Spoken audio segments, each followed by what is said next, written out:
haven't at all. You wanted to watch you. What's happened to my t-shirt? My t-shirt's gone weird. Oh, God. My t-shirt's gone weird. Hang on, my t-shirt's gone weird. All right, there we go. That's all right. That's all right. That's about right. That's about right. Okay. Hey, guys. Welcome back to the Sullivan family. And it's another You Asked and We Answered video. So in this video today, we've been going through all the questions we've been asked again. And one of the questions we were asked was births. Births from Elizabeth all the way to Joseph. How did the births go? All the information about the births, how heavy they were, all that kind of stuff. So that's what we're going to go into tonight.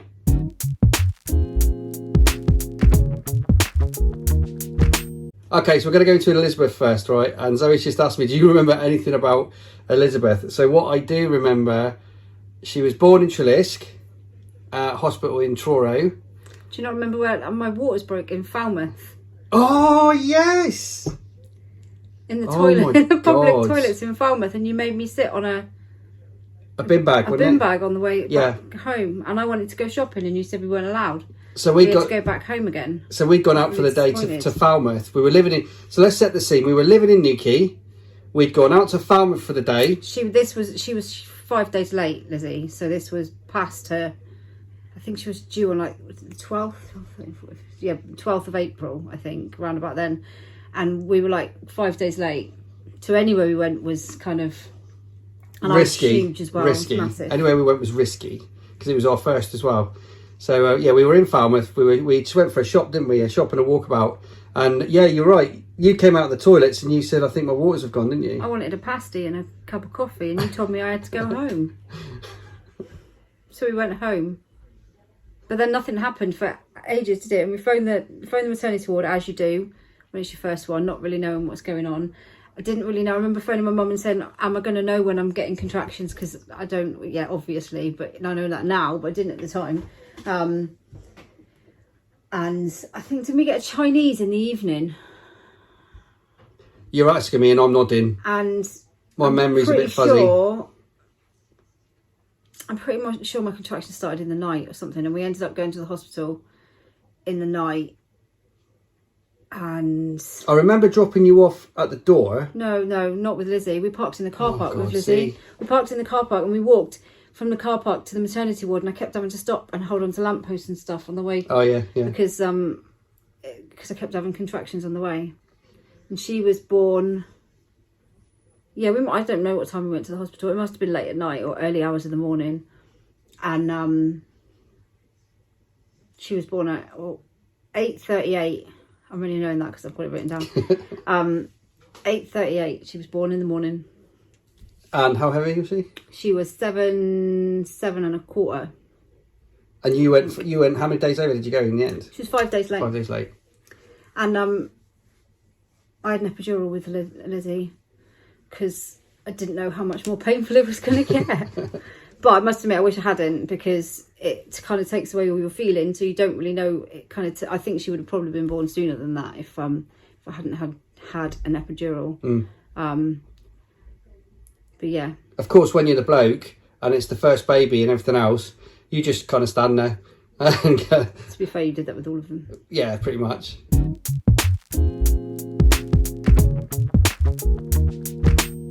Okay, Olivia. So she was born in Cornwall as well. She was born in Llysg Hospital as well. Just. Yeah, pretty much just. Again, we were living in Newquay at the time, weren't we? This was literally just before we got posted and moved to North Wales. Yeah, we moved when she was 3 weeks old. Yeah. So go for it, Zane. So yeah, we'd everything was packed up pretty much, wasn't it? Ready to go. She was born on her due date. She was due on the 11th of October. She was born on the 11th of October. And if I remember rightly, judging by by Elizabeth, obviously, I thought we had a good few hours. And I remember phoning my mum, having a bath and phoning my mum and saying, "Can you come and look after Elizabeth while we go to the hospital?" And I think by the time Mum got there, I needed an ambulance because there was no time. It was that quick. And I think it was late at night, early hours in the morning, and we pretty much got in the door of the delivery room, like on the hospital trolley, and the midwife was like, "Yeah, this baby's coming. It's there." and she was born literally as I got in the door. Yeah. Wasn't it? I think it was like, what does it say here? 1:40 a.m. she was born. Yeah. How heavy was she? How heavy was she? How heavy was she? I have no idea. She was £8.3. £8.3, Liv. Which is because she's always been really, really tiny, hasn't she? Yeah. But she was one of the bigger ones. Yeah, she was £8.3. She looked like the little baby from Ice Age because she was all squished up. And I'm pretty sure that's because I kind of held on to her because I didn't want her to be born not in the hospital. I just remember this big mop. She had so much hair. She was all squished Mm-hmm. as well. She was very cute, bless her. So that was baby number 2.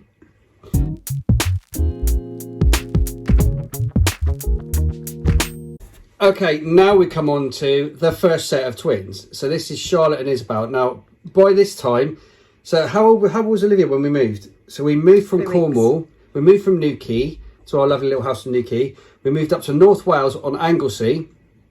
So anybody that's been up to North Wales, you cross the Menai Bridge or the Britannia Bridge, whichever one you go on, and then you're into then you're into Anglesey. So the first quarter we had was just. It was in it's the longest place name in the country. It's that Llanfair PG. It's the longest place name in the country. That's where we lived first before we moved a bit later on onto the actual base itself at Valley. But no, so we moved up there when she was only little, didn't we? 3 weeks old. And that was a proper mission. Lizzie would have been, so Lizzie was born in 2005, April 2005. Livy was born in October 2006, so there's 18 months between them. So like we literally moved with Lizzie, who was 18 months, and Olivia, who's 3 weeks old. Yeah, and it was quite a mission because it's quite a way. You don't realise, but you have to go literally all the way up the M5, and then you cut off at like Liverpool, and then you're going off in the world, isn't it? And then you've got all that journey then through North Wales and up to beautiful, but it's like So it was a big change for us, a big change. Right, so expecting the twins then.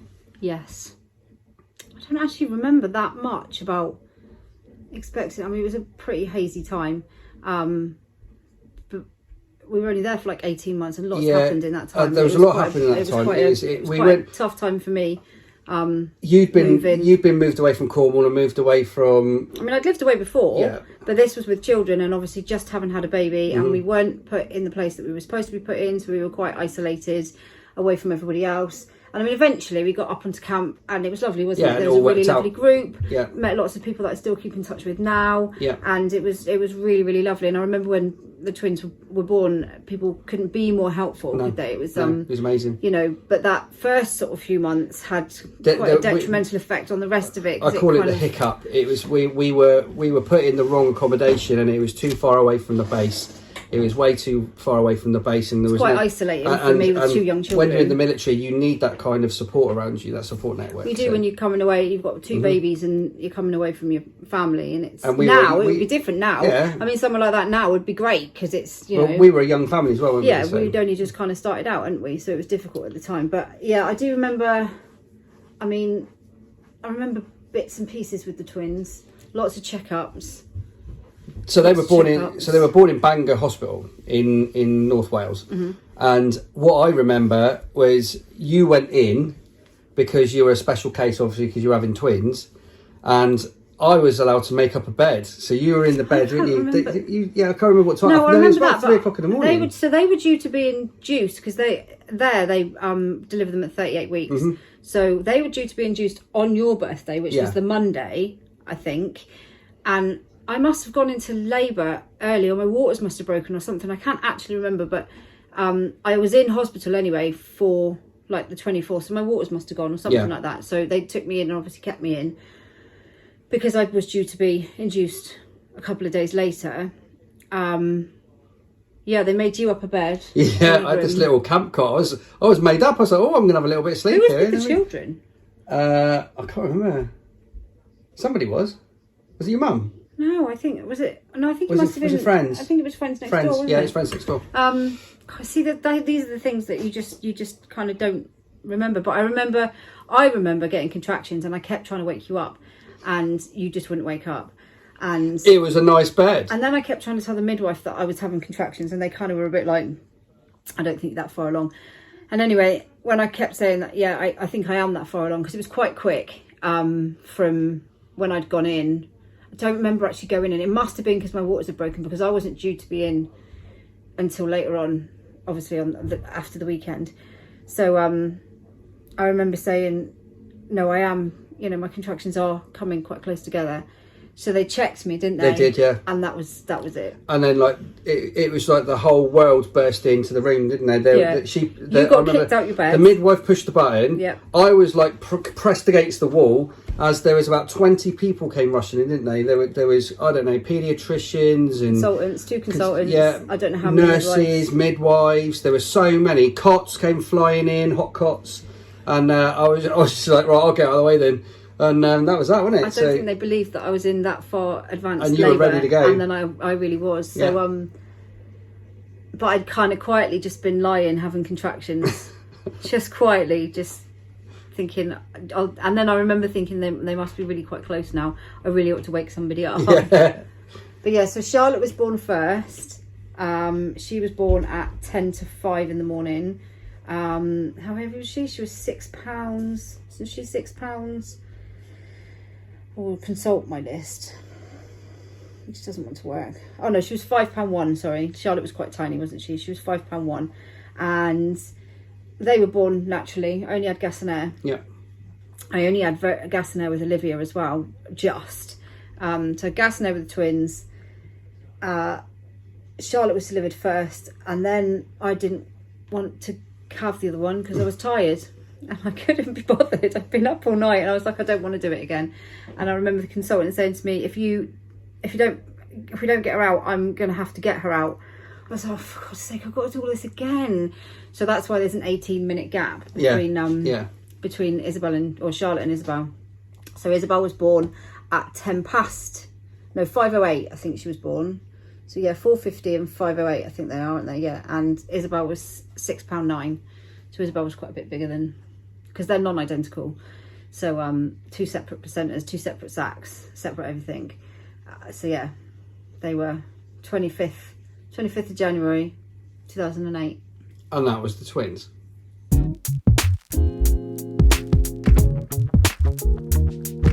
Okay, so as has been the story of our life, we then moved again. Yeah. So basically I was working on search and rescue on the old yellow Sea Kings that people might remember. So I was working on those, but it all got civilianised. So we all got posted. All of us engineers got posted out, and we ended up getting whatever choice we wanted was there. So I went for Cornwall again, because we wanted to go back down to Cornwall. But all of us were given Oxfordshire because they were building the squadron. So that's kind of how it works. So we all ended up at Benson in Oxfordshire. So we went down there, didn't we? And let's just say it was one of those places that we don't really like living inland, so we were always thinking about getting away and moving somewhere else, like Cornwall again or something like that. Anyway, we moved to Benson when the twins were 8 weeks old. Yeah. So it's the same scenario here. It's kind of, there's a recurring theme here. So Lizzie must have been not quite 3. Olivia would have been about 18 months-ish. Yeah. Because there's 15 months between the twins and Olivia. So yeah, Olivia would have been about 17 months old.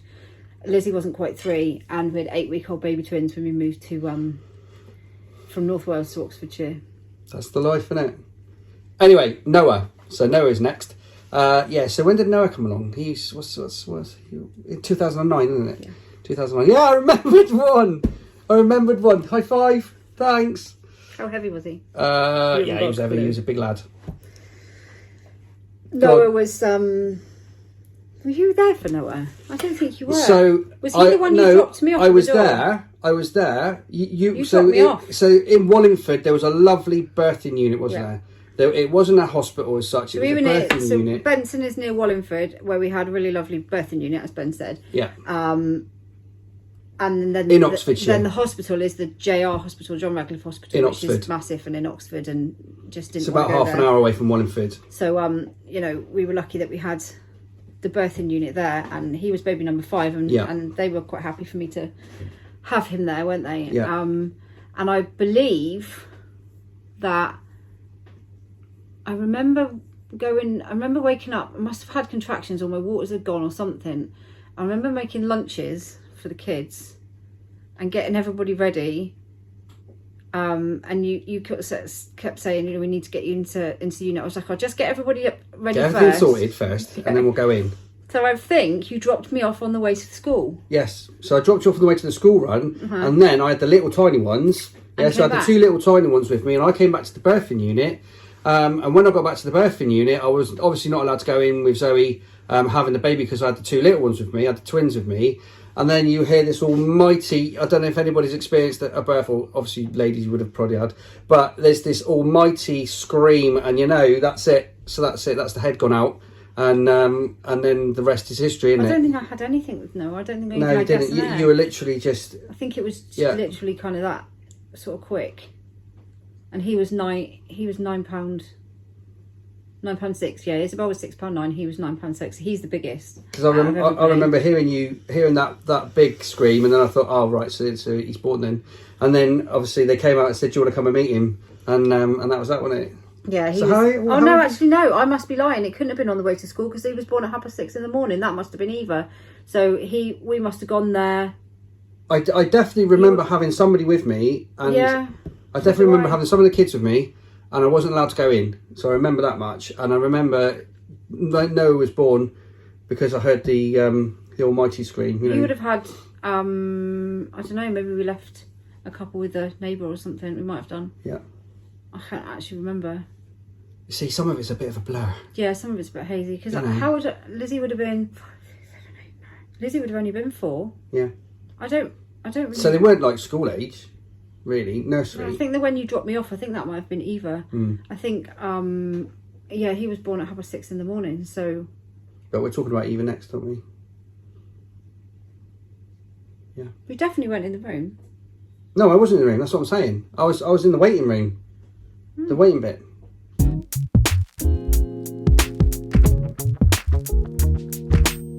Right, so Oxfordshire again then, and the next one was obviously Eva. So she was the next baby. The whole story I just told about with Noah, that was not Noah, that was Eva.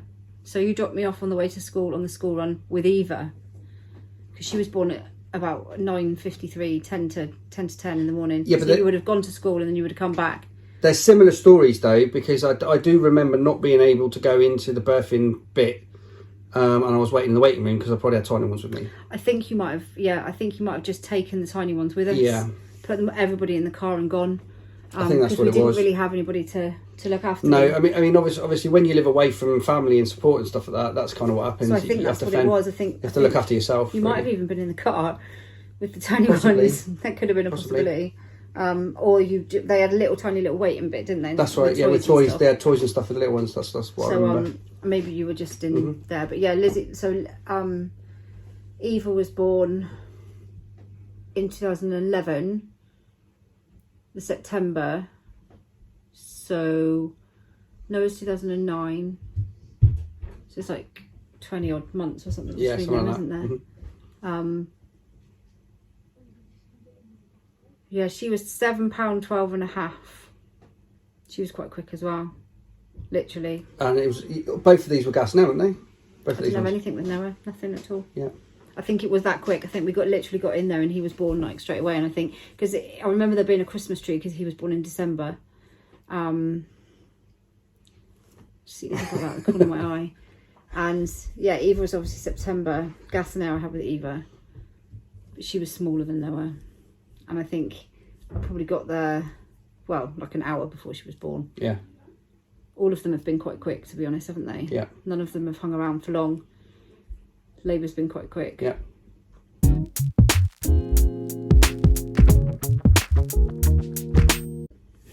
Right, so again, we're still in Oxfordshire. Can you believe it? So we ended up spending about, 8 years in Oxfordshire, didn't we? 7 or 8 years in Oxfordshire? We did move away for a bit and then we went back, didn't we? Yeah, we trialled. We basically, we're now in the realms of we trialled living in Cornwall for a bit, renting down there, and I was commuting from Oxfordshire. That was when Noah was a baby. That was like 4.5 hour journey on the weekend and 4.5 hour journey back on the Sunday, and it just didn't work. So we knocked that on the head and we all moved back together. But it's something we had to get out of the way. We had to try all that, and it just didn't work because as you know, we work better together. So next one was Toby, wasn't it? Yeah, I forgot to say as well that Noah was born on his due date as well, and Eva was 2 weeks early. So yeah, Toby. Toby was rapid. Toby was really fast. So I think how it works, if you had to phone for an ambulance, they would rather have taken you to the hospital, wouldn't they, than they wouldn't take you to the birthing unit. No. And I remember waking up in the night, and I think my waters went, and my contractions started pretty much straight away. I remember waking you up in the night, and I said, I think I'll have a shower and a cup of tea. And you said, I don't think you will. I think we'll just get to the hospital. I was like, no, I'll be fine. I'll just have a shower and a cup of tea. And I remember having a shower, and then my contractions were really, like, literally no space between them. And you were like, you're not having a cup of tea. That was the first one we nearly had in the house. And so you phoned an ambulance, didn't you? And they turned up and I couldn't move. And so they bundled me off into the ambulance, didn't they? And said they had to take me to JR, obviously, but we didn't ever make JR. So I think he was born in the ambulance on the side of the road. Bless him. We stopped once because I said, I need to push, he needs to, he's going to be born now. So we stopped. And then I was like, no, it's okay. I can hold on for a minute. And then we stopped. Actually, on his birth certificate, it does say which road he was born on, because they obviously had to pull over for a second time. And it was actually a student paramedic that delivered him. And they were lovely. The paramedics were lovely. It made her absolute night, didn't it? Yeah, and so she delivered him. I mean, he was fast. He was literally 45 minutes from start to finish. And yeah, born in the ambulance. I think he was 3 weeks early. He was £6, 15 and a half, born at 4:14 a.m. in the morning. But yeah. He's an Oxford baby. He is. He was born literally in on the Oxford. side of the road. Bless him. Excuse me. Yes. Can I get hi?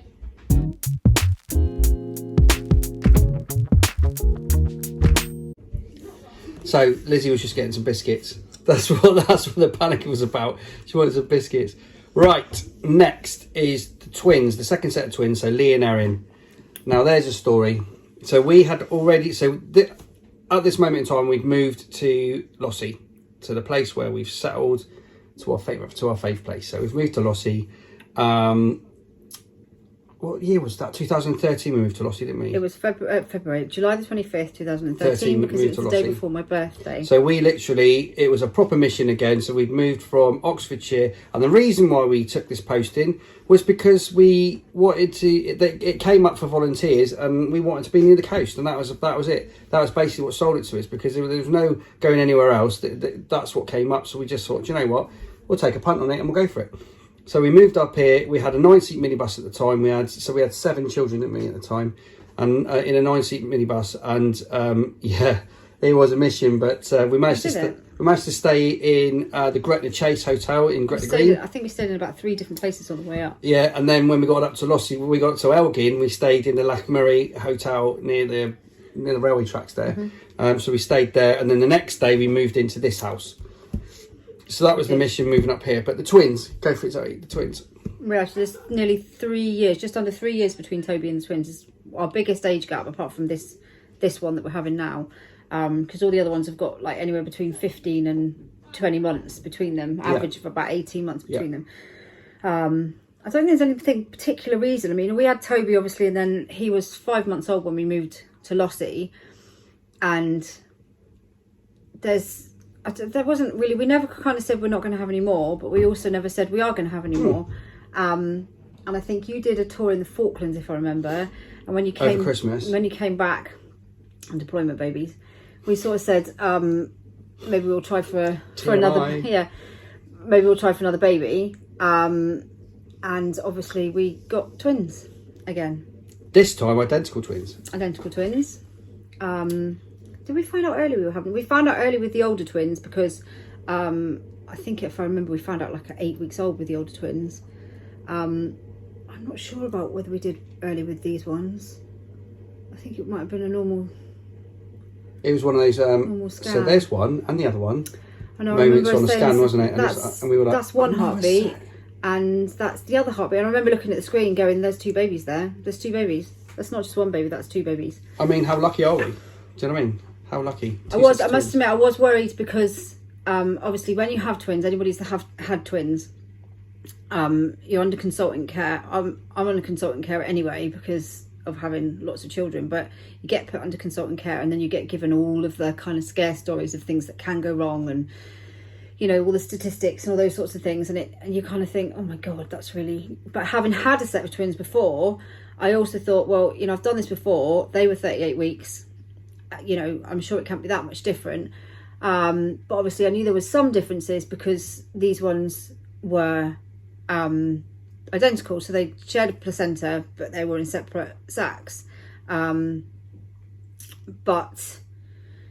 I mean, their birth story as a whole, kind of the run up to it and the reason they were premature and everything that happened, and that's something that I think maybe we'll do a vlog just on that, because that will take up about half an hour. That's a half an hour vlog in itself. Yeah, talking and about it's also something that's quite difficult to talk about still. So I think it's one that we've been meaning to do, but it's quite a difficult one for me, especially. I've written about it, but I don't talk about it all that much because it's still quite. It was a tough time. It's the emotions are still quite raw, even though they're 6. But it's not just that, but there's lots of gaps. Lots of bits missing, and I get really frustrated that there's bits missing because I need to be able to remember it all. One of those people that needs to have all of the information, and I get frustrated when I can't remember everything. So, and that upsets me as well. But I think that's probably one we'll do. Yeah, we'll do that again. We won't go into the prematurity right now because it is a video in itself, and you know, so much happened in those 10 weeks, didn't it? And so much to talk about, and you know, we could probably share some photos and stuff as well. Yeah. So they were born. They were 10 weeks early, so they were born at 30 weeks in Regmore Hospital in Inverness. Erin was. But the story was you went to Elgin first, and it was just like, no, we've got to get her to Inverness. That's it, isn't it? So you were taking just anywhere. Actually, it wasn't just Inverness. It was get her to anywhere that has. Oh yeah, there was the potential because anywhere at the time they didn't have Edinburgh, the beds. Dundee, Glasgow, Ireland. Could have been anywhere that had enough for 2 babies, 2 𝙵𝙵 cots. Luckily it was Inverness. So yeah, Erin was born at there's 4 minutes? 4 minutes between them. Hang on, sorry, I had to sneeze. I don't know where that came from. Right, go on, sorry. So anyway, so Leah is the eldest twin. I don't know why, but I always think it's Erin. I think it's because Charlotte and Erin are quite similar, and Charlotte's the eldest twin out of Charlotte and Isabel. And then I get confused because Leah's. It's going to sneeze again. Sorry, carry on, darling. Stop sneezing now. Sorry. So yeah, so Leah's the eldest twin. She's older by 4 minutes. She was born at 2:08 and she was in the afternoon. They were born by C-section. She was £3.4 and Erin was born at 2:12 and she was £2.6. So they were both teeny tiny. Bag of sugar. Really, really tiny. Yeah, really small. So anyway, we'll go into that again in a different video. You know, we'll talk about the prematurity and all that in a different video because I think there is so much to talk about that it warrants it, doesn't it? Really? Yeah. So anyway, there you go. So they were born in Inverness. So now we're going to move on to Agnes, baby Agnes.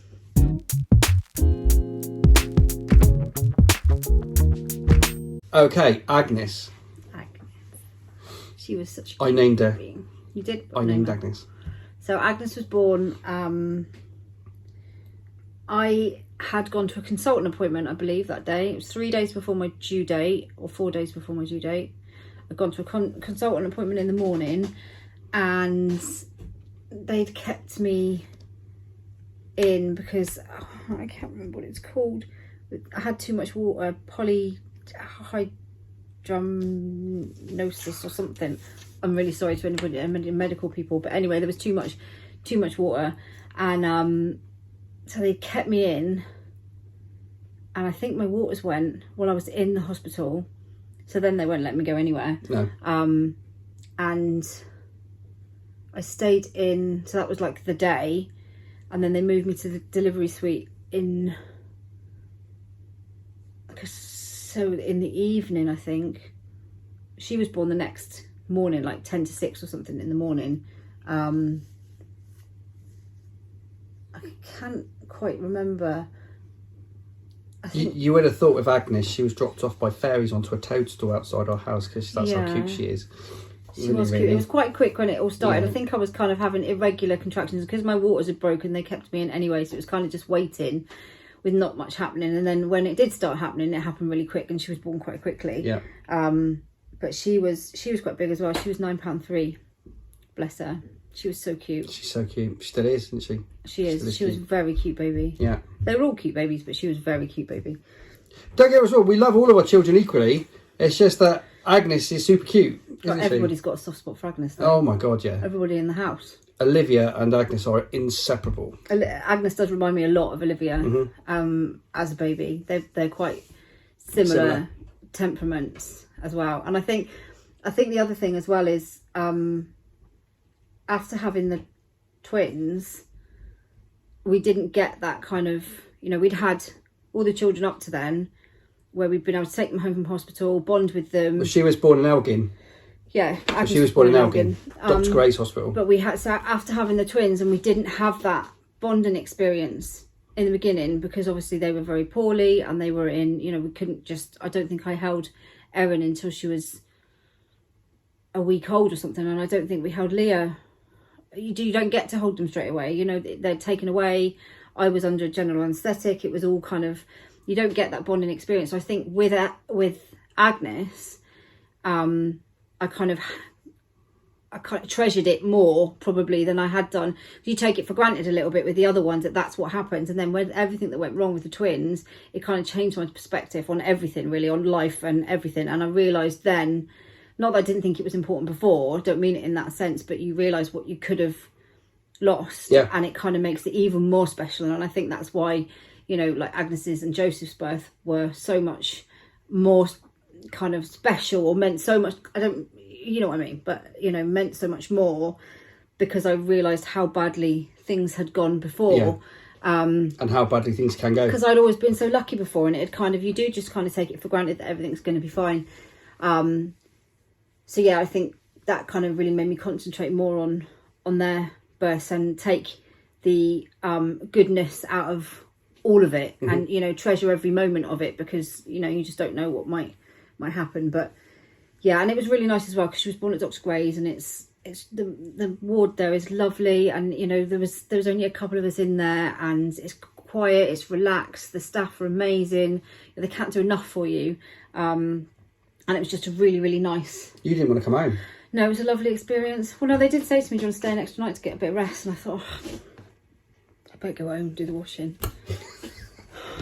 But I could have stayed another night if they'd wanted me to. They were like, don't you want to stay another night? I'm like, no, I really ought to go home. Just got to tell you, so I was obviously trying to do some washing and stuff while you were having Agnes, and I had Olivia telling me off because I was putting the wrong socks in the wrong drawers, and I was just still getting it all wrong. That's why I come straight home. So the girls put me right. I think that was probably one of my nicest birth experiences with Agnes, because it's such a lovely, quiet kind of ward, and it was all just really, really nice. And I think, yeah, that was probably one of my nicest experiences.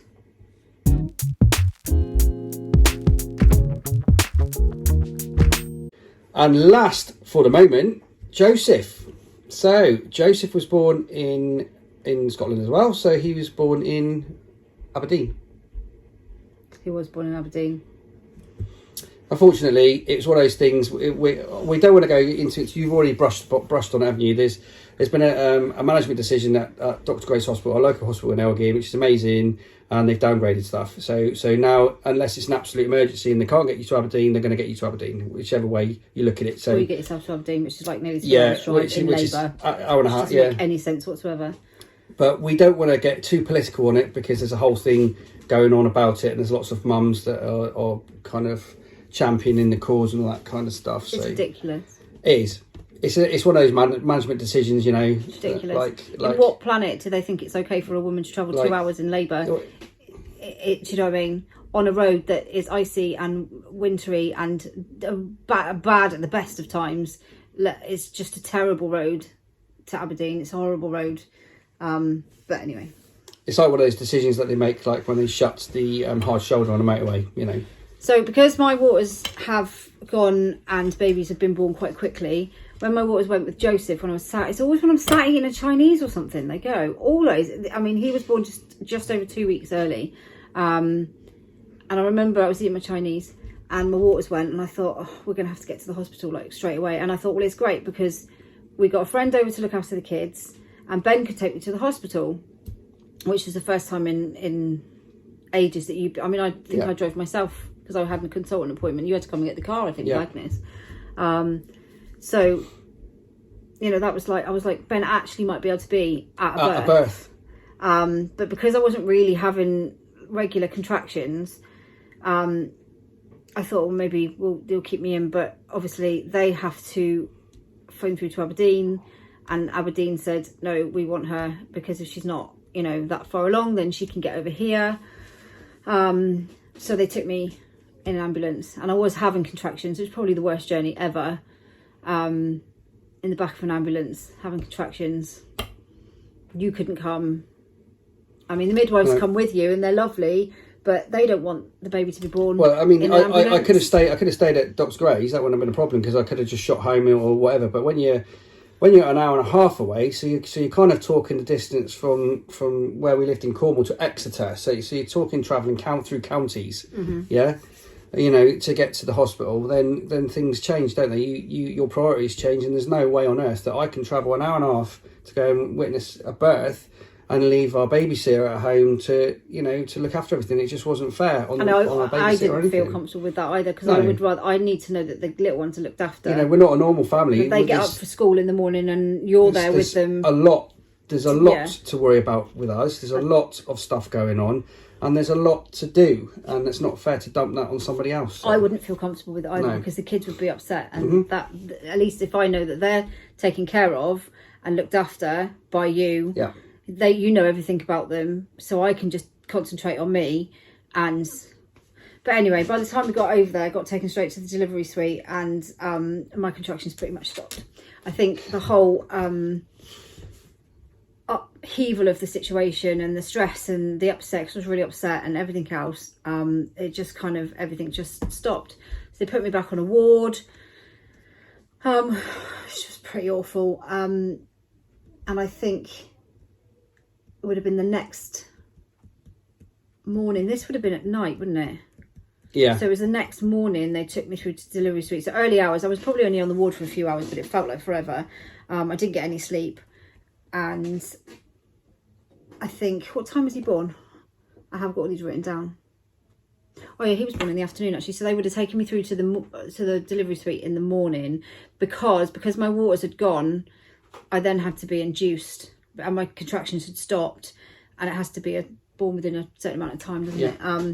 So I had to have a drip to be induced, because it just didn't want to come then. But obviously he had to be born. So I was taken onto the delivery suite, probably about 11 o'clock in the morning, given the drip, and he was born at 2 o'clock in the afternoon. And then I came over. Yeah. Well, you didn't come over till the evening, actually. No, obviously I got to sort out work and school and everything else, and then we got a babysitter, didn't we, in the evening. Friends of ours babysat. You came to collect me. I didn't leave the delivery suite. It was literally, by the time I could get over there, it was to scoop you up, wasn't it, and come home, really. I just wanted to come home. I didn't want to stay. Which is unfortunate, because you don't, it's like you want to enjoy the whole birthing experience, but sometimes, unfortunately, that was taken away from you, really, wasn't it? But, yeah, so he was born, he was £7.14. But it's still special. It's still special, but it's just, it was quite... traumatic. Yeah, it was quite traumatic. It wasn't the best of experiences, to be honest. And yeah, but I mean, he was safe, he was fine. But the other thing was, when you came to pick me up, it was like really quite late at night, wasn't it? It's a 2-hour drive back, obviously with a newborn baby. I hadn't had anything to eat, because they hadn't given me anything to eat apart from my toast after I'd had my baby. Hadn't had anything else to eat, because they hadn't moved me from the delivery suite. So I was still on the delivery suite waiting for Ben to come and pick me up. And Ben promised me a McDonald's, and he forgot to turn off at McDonald's. So I was then stuck on the dual carriageway for ages. And by the time we got to turn around, you just said, "Oh, just forget it. Let's go home." I was in a grump then. I was so upset. I was so upset by the whole thing anyway. And then he forgot my McDonald's. It was the icing on the cake. And I was just even more upset then. So yeah, it was quite but he was safe, and you know. But we're not finishing on a bad note, take from it what you do. At the end of the day, we're so lucky to have the children we have. You know, it's been a bit of a mission in some of the births, and we've had issues with prematurity and all this kind of stuff. You've had some fantastic births as well, haven't you? And we've had children born all over the country. So two in Cornwall, who can say that? 2 in Cornwall, 2 in Wales, 3 in Oxfordshire, and the rest in Scotland. Yeah, and there'll be 5 in Scotland. So Scotland. Is that right? Is that even right? I've got not enough fingers. I've run out of fingers. Just got even my toes. So now it's on to baby number 12, and we'll see what happens with that. So we haven't really got a plan. We're just going to go with it and see what happens. To be honest, I don't really have a plan, birth plan, because at the end of the day, it's got to be born. Who knows? I might deliver this one. You never know, do you? The only thing I must admit, I don't like having too much pain relief. Not because I like being in pain, but because it takes away the feeling. I remember not having an epidural after having had an epidural, and the difference is amazing, and you kind of feel a little bit like you're not in control when you've had an epidural. So I think that's probably the only thing. I would rather just, you know, 𝙵𝙴𝙵𝙸 is great. I'd rather just have 𝙵𝙴𝙵. It's great. It's the best thing ever. I was quite jealous when Isabel got it, when she had dislocated her knee. She had 𝙵𝙴𝙵. I was like, I could have a bit of that. It's great stuff. It's brilliant. But yeah, so we don't kind of really have much of a plan other than, you know, get me to where I need to be, and you normally stay with the children, because I kind of need to know that they're looked after and they'd be worried and everything else. So yeah, that's kind of the only plan we have, really. It's going to come how it's going to come, and you know, what will happen will happen. Simple.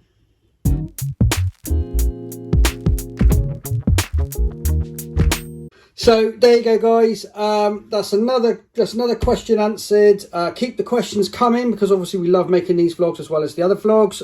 So keep those questions coming. Anything you can think of that you want us to answer about family or whatever, you know, having kids and all that kind of stuff, you know, our large family life. Just let us know in the comments, and yeah, just keep them coming, because we're enjoying answering the questions. Most of them. Yeah. So we hope you enjoyed that video, guys. Please subscribe to our channel.